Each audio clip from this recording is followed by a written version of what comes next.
Welcome everyone to another episode of the Powerhouse Podcast. I am your host, Candy Barone, and it is absolutely my honor to have you join us today. I am so excited about the conversation that's about to ensue for today's show, as I have a true powerhouse in the ring with me today.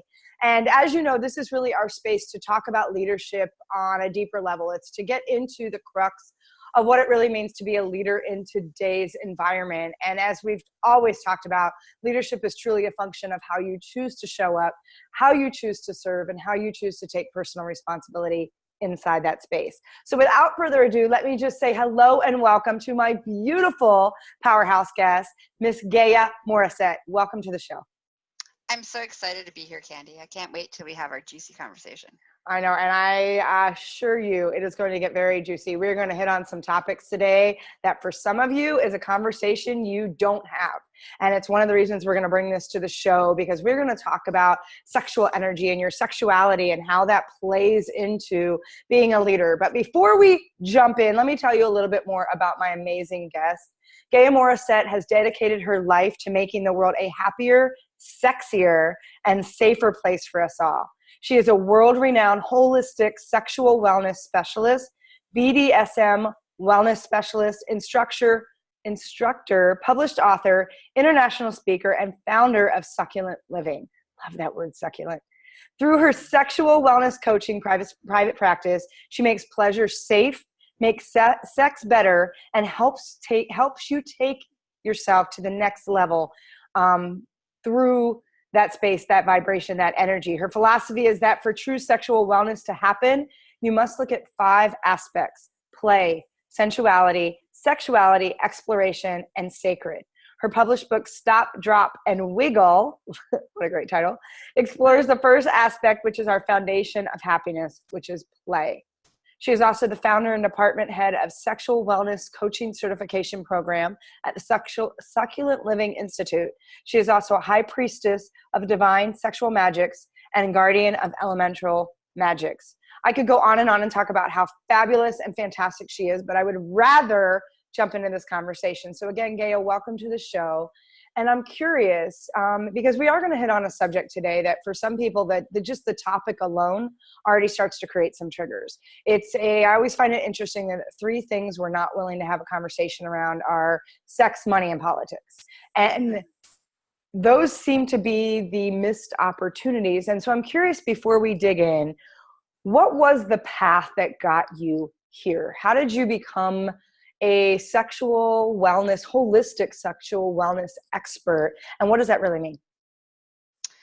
So first of all, thank you. And Candy, my name is Gaia. Gaia, oh, my apologies. That's okay. Thank you for correcting me. Gaia Morrissette. That's all right. Okay, so how did I become a holistic sexual wellness specialist, which is the question that everybody always asks me, because it's not like you grow up and you're like, it's an option as a career counselor's office. Right. It's definitely not a check the box for sure. No. So for me, I've always been a safe space for people to share all of their deep, dark secrets, but also sexuality seems to be that energy that that frequency that I carry with me, that everybody always feels safe and comfortable to talk to me about sexuality. And so no matter where I go, people talk to me about it. And I had this really awesome moment that I said yes to my destiny without realizing that's what happened when I was like 15. I was at a women's gathering and I was hiding from all these weird women because there was no boys there. My mother had dragged me to this thing. And so I'm hiding from all these weird women, and I'm in the basement, and this woman in her late 60s, early 70s just walks in and says, "I've never had an orgasm." Wow. And that moment, I'd already experienced orgasmic possibilities at that point in my life. And I couldn't imagine going your whole entire life without experiencing that pleasure. And I put my book down and I hugged her. And now typically a 15-year-old girl would be like, why are you telling Right. Well, so would a 50 or an 80-year-old woman, truthfully. So yes. Right. So But I didn't. I thought it was like the worst thing I'd ever heard in my existence at this point. And so I went over and I hugged her and she was crying and she's like, it's too late. And I said, it's not too late. And I proceeded to teach her to masturbate to orgasm. That changed my life. When I did that, when I said yes to that, when I really stepped in fully and completely into that moment, that changed the rest of the way that I moved in my world. And eventually I had many different career paths, but it all led me to the place that I am, that I've been doing for the last 11 years, full time, this work, because that's what I'm here to do. Because I can't go anywhere without people talking to me about sex. Right. And people give my number away to strangers, and people call me, and I'm like, so now I have boundaries and office hours and a business card, which makes my life easier. Well, yeah. And I mean, what's interesting about that is while it seems to be this very taboo in this space where people are triggered, and I guarantee the fact that you used the word orgasm and masturbate already before we just got the show kicked off, there's people that are already like, I don't know if I can listen. Yet they're probably still dialed in, because while we don't have this conversation, every single person yearns. I still remember when Sex and the City came out, having a conversation with a girlfriend of mine, that the realization that we weren't having the bigger conversations. Because I remember it was my roommate at the time, she said, have you ever thought about that? And it was such a opening for us to be able to step into a place of fear and insecurity and conversation and opening up into our own authenticity. And one of the things I really love is you connect sexual wellness and you connect sexuality and you connect this space around really living a juicy, fulfilled, full life into how we show up and how we get to lead. And so I'm curious, because you talk about helping people get to their next level. And when I think about next level, I think about it's how we get to show up and serve, right? So help us understand the connection around sexuality, the connection around sexual energy and that vibration, and how we show up authentically to lead and to serve at our highest and most value. So the first part of that is that where happiness lives is where pleasure lives. And pleasure and happiness are the same thing. And there's different levels of pleasure. So there's your sensory pleasure of like, oh, you smell that coffee in the morning. It's just like your nose is like, oh, this is so good, right? That's a pleasure moment, right? That's the sensory pleasure moment. And then you have your emotional pleasure of like, you just got this like awesome possibility and you're just so excited and your whole body's just like, this is so wonderful. This is your emotional pleasure possibility. And then there's those two, combined with those two, allows us to achieve orgasmic pleasure possibilities. And so all of those three is what affects how we show up. How do we show up in the world? Do we choose joy? Do we choose pleasure? Do we say yes to possibilities? Or are we closed completely? Are we closed to saying more, instead of saying yes, which allows us to open everything, our hearts, in my case, your legs, your whole being, right? And if you say yes and you're open up, then all these possibilities can come to your life. If you're closed, your legs are closed, your heart is closed, your throat is closed, you're completely closed, then possibilities, and you say no, and it's no, no, no. It means that who you can be and how you can show up and all the great brilliance that is you can't radiate through you because you haven't tapped into any of it, because you're afraid of it, because you've closed off from it. And there's many reasons why we do that. Well, and that's what leads me to where I want to go next, because I love the fact that you talk about it starts with saying yes, right? We do a lot of discussion around say yes to yourself. And what I love is we're talking about yourself in all of its holistic glory and, figuratively and literally that whole opening up your legs kind of space. And what's interesting is I remember even going through my own first energy healing, which for me, and a lot of my audience understands this, and I get this, that whole, this is woo-woo, this is way out there, and this is a taboo topic that's really making me uncomfortable right now. Good. I hope you'll continue to stay with us, because as I've always shared with you, if you're feeling triggered right now, you really have one of three choices. You can cop out and let the trigger overwhelm you, and we'll see you on the next show. Or you can choose to get curious about the trigger around what beliefs you've carried forward to this point. And you can say, does that belief still serve me? Or am I open to bigger possibilities like Gaia is talking about? That's saying yes to a larger level of possibility. Or you could say, no, I have my beliefs and I'm convicted in them and this is where I stand. Either way, you have a choice through that process. And so I get that some of you right now are like, whoa, this is on a whole different spectrum. Awesome. That's exactly why we're going here. Because when we talk about saying yes to yourself and we say yes in every aspect, I had gone through an energy healing where I found out that both my solar plex and my heart chakra were really closed, which, by the way, tap into exactly what Gaia is talking about. And it wasn't until I did work to open that up that I found more creativity, I found more abundance, I found more ways to connect vulnerably and serve my clients and the prospective people that I wanted to engage with. And so I think there is such a direct correlation. The other thing is we talk about she's talking about the noise, right? It's some of that mindset, some of that belief. What I'm curious about, Gaia, in your experience, and I get it probably spans the spectrum, right? It's all over in terms of where people get locked down in this space. But what might be the one or two, I guess, biggest areas of mindset or monkey mind or the beliefs that they're carrying forward that is what you see that shuts most people down when it comes to tapping into their own sexual energy?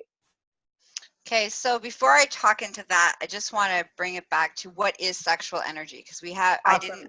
I didn't identify it in our last. Thank you. moment. Thank you. So sexual energy is creation energy. And I think it's important, and life force energy. So other cultures call it many different things, but sexual energy is the same as chi. Sexual energy is the same as creation, because all things, if you think about it this way, all things are created from actually doing it, having sex. Everything is created from that place. And so when you had mentioned your creativity, which is great, because your creativity is directly tied into your ability to be comfortable in holding space of that sexual energy and being in that space with your sexual energy. Love that. Love that distinction. And I love that you offer that definition, because I remember reading Think and Grow Rich by Napoleon Hill. And that was one of the biggest ahas from that space, was when he talked about those that were significant leaders creating very creative spaces had an opportunity to tap in and channel that sexual energy. And there was such a direct that I remember driving going, the light bulb just went like, bam, it's all intertwined. It's all the same. And I love that you talk about it being the same thing as your chi, being that essence, being that core. So thank you so much, because I did forget to ask you to define that. And I think it's very important that we define the terms that we're talking about so that we're all speaking from the same page. So now the second part of that question. Okay, can you remind me? Because I totally went into what I sexual was going to say, I go down, and this is the shiny squirrels, rabbit holes we get into. The other question was, what are the one or two biggest blocks, barriers, mindset beliefs that you have found that shuts people down in this space or that limits them? Where's the biggest opportunity for breakthrough? Okay, so I'm going to start with the basic, which is pleasure. When I say, the audience, okay, when I say the word pleasure, what's the first thing that pops into your body? How does your body respond to it? What is your thoughts? What do you think of? Do you think of like, well, that she's talking about sex? If that's the first place that you go, then you know that that's part of the blockage. Because pleasure in itself is about being alive and being in this human body. And I talked earlier about the 3 levels of pleasure. And there's all these different possibilities in those 3 levels that you can dance and play with. But when most of us, we hear the word pleasure, there's a lot of negativity that comes up. And so that's one mindset. One, you're talking about sex. You're not supposed to talk about sex. We're not supposed to have sex. There's sex, bad, right? There's all this stuff that might be going off, right? The other part is that we don't feel that we've been taught and we've been carrying from a societal standpoint that pleasure is decadence.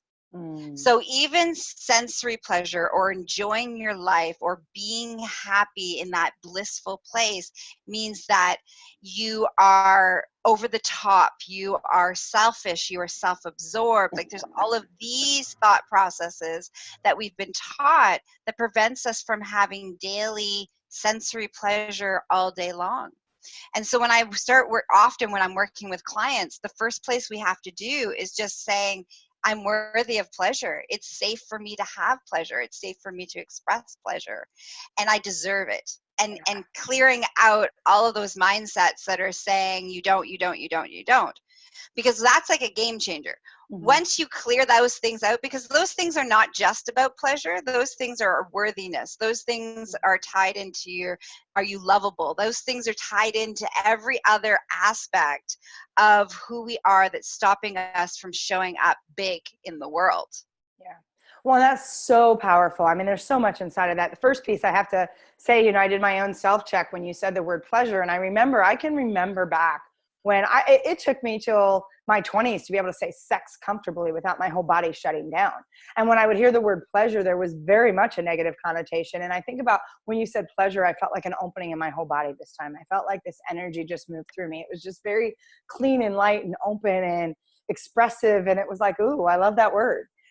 You know, and so it's interesting how doing that work, and I love that you talk about it, really comes down to your mindset, right? Because what happens is that space around what we've been taught or what's been that default programming or that conditioning around this is bad, this is dirty, this is a decadent luxury that you're not worthy or deserving of. It makes you self-absorbed, it makes you selfish. When there's a space that, and it's interesting because I always talk about people about the differentiation between being selfish and self-full. Selfish says I'm doing this in spite of others. I'm doing this with no respect for others. I'm doing this because it's all about me and I'm entitled. Self-full says I'm doing this to serve others. And when I hear you make that distinction, when I hear you talk about that, I feel as if pleasure is that piece of the equation that allows us to fill our cup to serve at our higher level. And so what's amazing as I hear about that, because I know you've got some new projects in the works in this space particularly, but pleasure leads to abundance, right? And abundance leads to more profits and more revenue and more stuff that we can use as resources to serve and put ourselves out there in a big, and enjoy and have luxury. And there's nothing wrong with wanting luxurious, decadent, succulent things in our life. We were here to experience life in its fullest. So talk a little bit, because you have a new space that's connecting these dots powerfully. And it's all about pleasure leads to profits. And I want to hear more about what you're doing, because I think this is so, like, I get so excited hearing about this topic, because I really want to, because I know what that journey's been like. I want to kind of shake people and be like, oh, what you're missing, what's not in your, like, oh, I just want you to have this piece. And so talk about what that means. Okay, so first of all, I'm tingly all over, so. Yay, so delicious. So, yes, all of that stuff that we were just talking about has led me down this path of this download from the universe, which was, all right, it's time to shake people up, right? The missing link in the equation to manifestation, to success, to leadership, to all this stuff is saying yes to pleasure and understanding how pleasure plays out in the different frequencies. And then how does that make your business model of how you run your business, how the energy of the things that are created in your business all play intertwined with each other. And it's been this really beautiful experimentation for the last 2 years for me of testing out these concepts within my own business model. And so when I create from a place of orgasmic pleasure, meaning I feel like I can have a full-on orgasm while I am creating curriculum for my students, because that's the maximum frequency of success. There is nothing more powerful than using orgasmic sexual energy, which is creation energy, at its maximum, with while you're creating and you're developing whatever it happens to be in business. And so when you're moving from that place, everything lines up. Everything goes click, click, click. It's super easy. It's super fun. Everybody leans into it because they're excited. Even if they're uncomfortable with it, there's the frequency of like, it's juicy. I want to be a part of it. Right, right. So if you take that concept, that's just a tip of that, right? If you take that concept and you think about, well, how could that bring me more success? How could that bring me more creative ideas and development? How can I create a safe containment space within my employees for them to feel the frequency that pleasure is okay and joy is okay and celebration is okay? Because in a work environment where you have those things and it's created about consent and respect. So I need to say these words in there because I just brought in sexual energy into the workplace. And you're probably being, oh my God, and freaking out because we have so much boundary issues and disrespect and not consent and all that kind of stuff. Right. I'm not talking about going to the office and masturbating in your cubicle. I'm not talking about sexual innuendos or sexual energy or sexual harassment or any of those other things that are there. Absolutely. That absolutely is there, right? So none of those things exist in what we're talking about in the spaces that we're creating, because the reason that a lot of those spaces exist is because we aren't moving from a place of healthiness, because we aren't moving from a place of yes and embracing and being responsible for our own energies, and we don't understand what it is, and there's oppression and all that kind of stuff. That's how dysfunction shows up. Absolutely. And that's where dysfunction shows up. So if we shift that into the function, into the embracing, into the respect, into the sacred of that sexual energy and that creation life force energy, then everything moves with ease. And the wealth and the abundant possibilities and success possibilities are beyond what you can even imagine. Yeah, and that's so beautiful. And I think we forget that a lot of this function, and I love that you called that out. First of all, I love that you were very clear to talk about what you really mean when you're talking about being in this orgasmic state of pleasure and inviting that in and bringing that into a workplace and where there's boundaries and respect and those pieces. And you're right, oppression comes from a space where we don't open up this conversation. I think about some of the things that are happening between young boys and girls, and I think about things that are happening from anything that we look at in our country. And I'll even make the parallel to say, we have such a problem with alcoholism in this country because we've always made alcohol this taboo thing that you've got to earn to be, 21, and it looks like this. And I remember living in Italy for 4 years, and I'm, half Italian, and I started drinking wine at the age of 6. I had a glass of wine, half a glass of water, half a glass of wine. By the time I was 10, it was 2 glasses of wine, and it's introduced as something that you enjoy, that's something that it enhances the flavor of your food. It is a way to commune, to dine, and there is not nearly the prevalence of alcoholism in Italy or European countries as there is in the US, because it's something that's brought into their culture from an early age. It is something that is taught and opened up around being responsible and what does that mean to create those boundaries and have respect for what it is, what it can do. And the opportunity for us, I believe, is to start having those conversations. I think about how parents engage, or I think about how my parents did not engage in that conversation. And it was like completely pushed under the rug. And what would happen if we would have conversations about sexual energy and sexuality and talking about what that means and what our responsibility in that space is, and allowing ourselves to stand in that space of creativity and authenticity. Because you're right, that oppression or that space where we get so shut down, why it's dysfunctional is because we're not talking about it.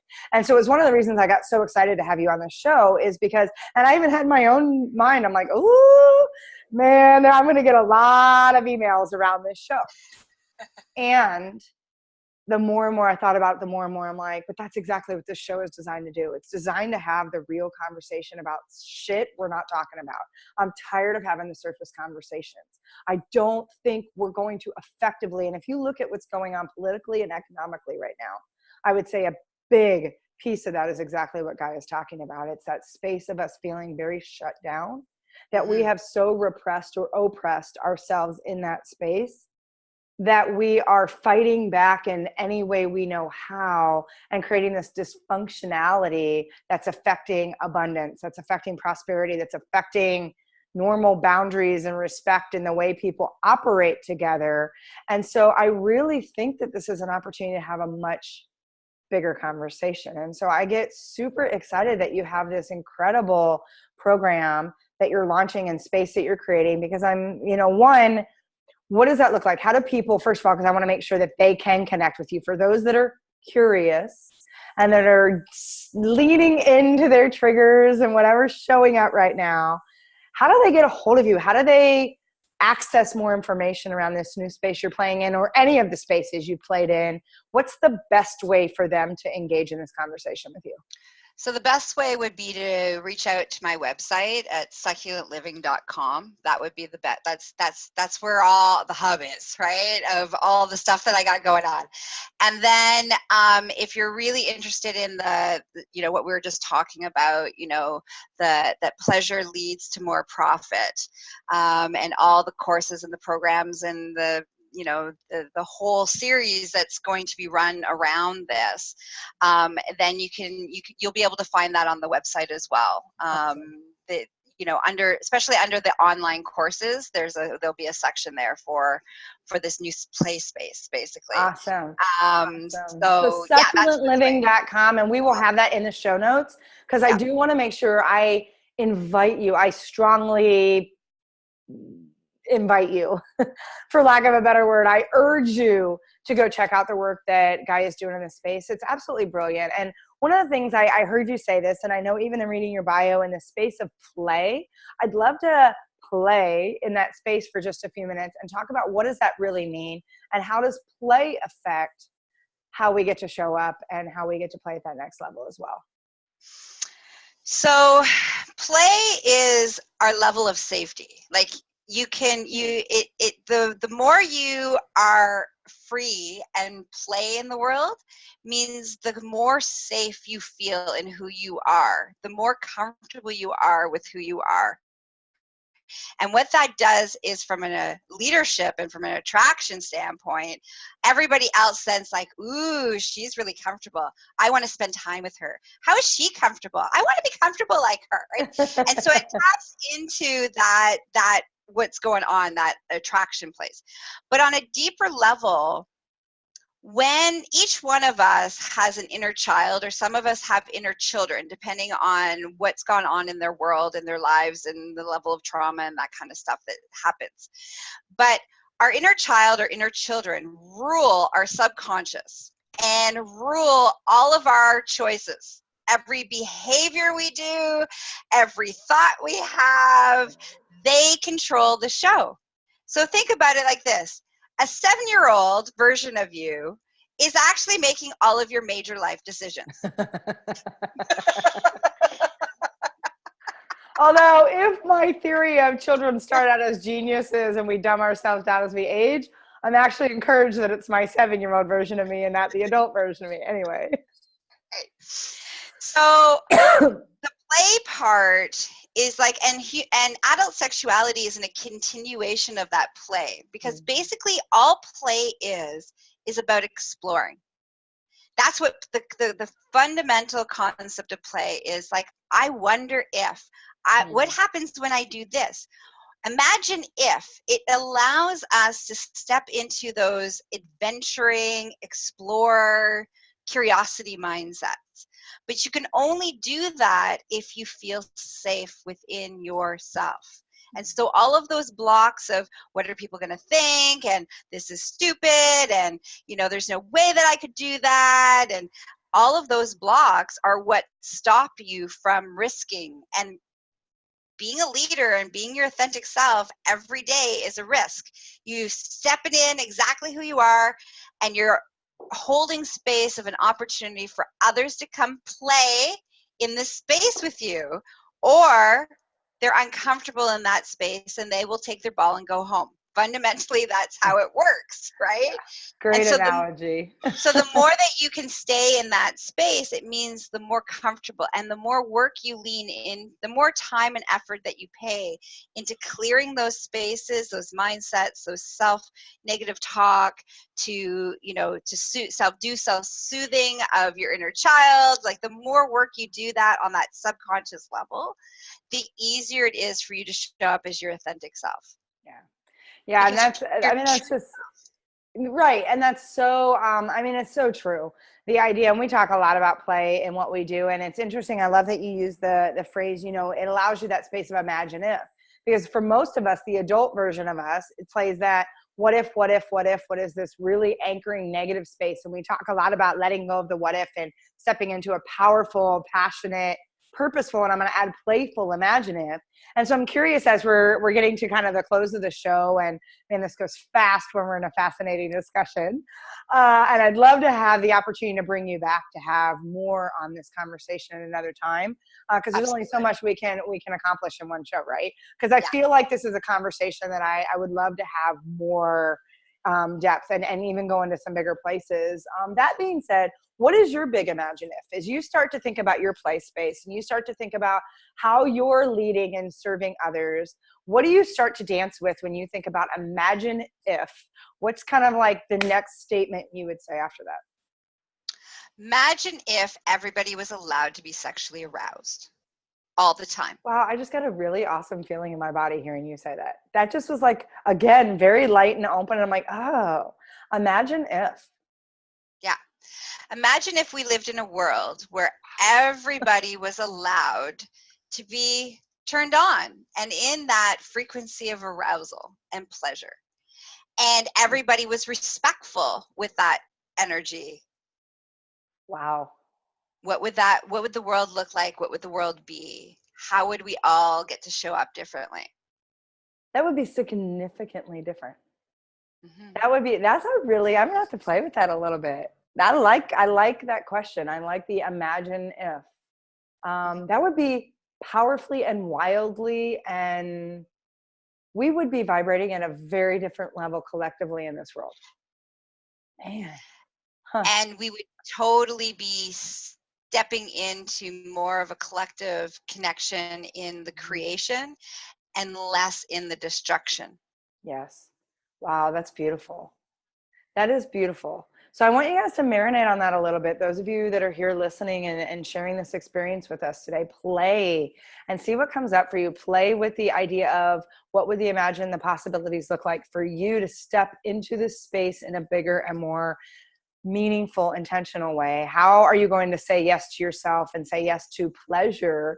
When Gaia talks about sensory, emotional, and orgasmic pleasure in our life, what does that look like? And so as we're closing out the show, what a phenomenal conversation. I'm like, oh, just tingly and what a great conversation. I mean, my whole being is sort of just opening up to receiving what we just discussed and thinking about what that might look like in various aspects, you know, of my own life, let alone how I serve, how I lead. And so I'm curious if you had something that was kind of that way to close this discussion now, a way to bring it home, that one last juicy nugget you'd like to leave everybody with, what would it be? Okay, so I think the first step is to start saying yes. But say it like I just said it, not just say yes, but say yes. And allow yourself to feel what that vibration feels like. And even what it feels like on your tongue and the tingliness that it happens when you say it. So, Candy, go for it. Say yes. Say yes. There is something very different about that when you let yourself settle into that. I like that. Say yes to yourself. Yeah. Mm-hmm. Okay, so that's one. The other word that I want everybody to embrace is to say pleasure. Oh, see, I love that word, pleasure. That one lights me up. That one really lights me up. And so start practicing just saying those two words with the frequency of that word. Mm-hmm. When we say yes and we do it like that, we have to kind of open up our throat and our neck a little bit, and our bodies will kind of open up. And I want you to open up everything when you say yes. to things, Yeah. right? And see what that feels like, and see what happens. Like, see what new possibilities start coming into your life, right? And with the pleasure, I want you to allow yourself to drop into that moaning of that pleasure, of like, pleasure, right? And that frequency of like, what does that look like? And am I going to be a pleasure seeker today? You know, how many different pleasure possibilities can I experience today? And that's what I want you to ask yourself. When you wake up in the morning, I want you to say, I say yes to all pleasure possibilities. I choose to be a pleasure seeker. How many pleasure possibilities can exist today? Love that. I want you to dive into what that looks like, because there's many different types of pleasure. Mm-hmm. And when we start to kind of say yes to those things, it helps to change, and all of our stuff that's attached to that will come up to the surface, which is a wonderful, wonderful learning possibility. Moving through that and getting rid of that shit, throwing away that shit. Yes. And what I love is, because I think about so many of you, we talk about setting, you know, your morning intention and evening reflection. And we talk about, how am I going to be bold today? How am I going to be courageous? Who am I going to light up? Who am I going to surprise? And that big, beautiful and that comes in there. Add this to your space of setting intention. Make this part of that space to say yes to yourself, and to ask yourself how you're going to invite pleasure in your life and how you're going to create more possibilities. And I mean, just thinking about using that word, because there's so much truth to connecting the vibration of what you say to the actual word you choose to say. There's a reason we've created words. Words have energy. Words have no meaning until you give them emotional attachment, energy. You give them a space. And so take advantage of the fact that words like yes and pleasure are these things that really can open you up. And think about, if you're really in a space to imagine the possibilities, all the possibilities, it means allowing yourself those 3 levels of pleasure as well. And so, wow, what a fantastic, amazing, just opening conversation. And Gaia, I just have to say thank you so much for sharing your light, your gifts, your energy, your vibration with all of us. I don't know about the rest of you, but I can completely feel her through this show right now, and just absolutely love the way she chooses to show up. So thank you. Thank you so much for being here. It's been just such an honor.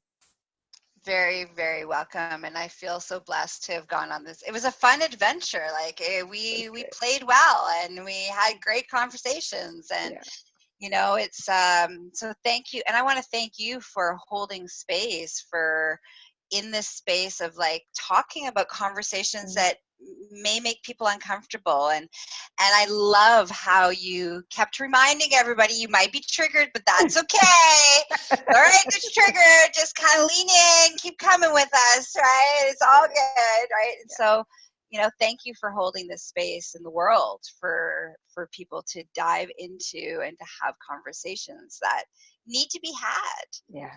Well, thank you for that. And for those of you that don't even know, I mean, Gaia and I have only recently met.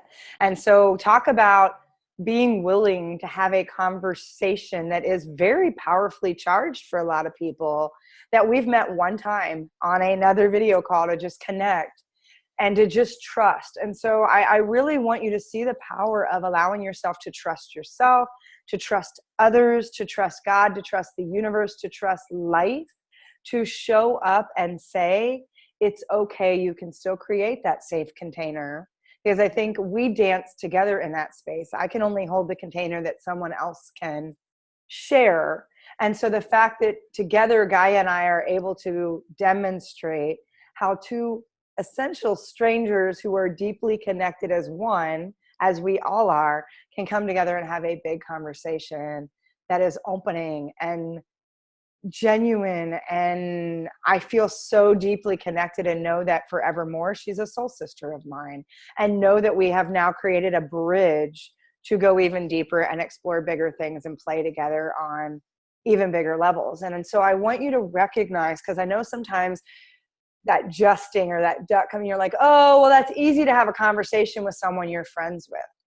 New friend, new space in my life, and it's still easy to have that conversation. It's about how you choose to say yes to yourself, how you choose to show up, how you choose to serve others, and how you take responsibility for holding a space of respect, kindness, grace, compassion, and love.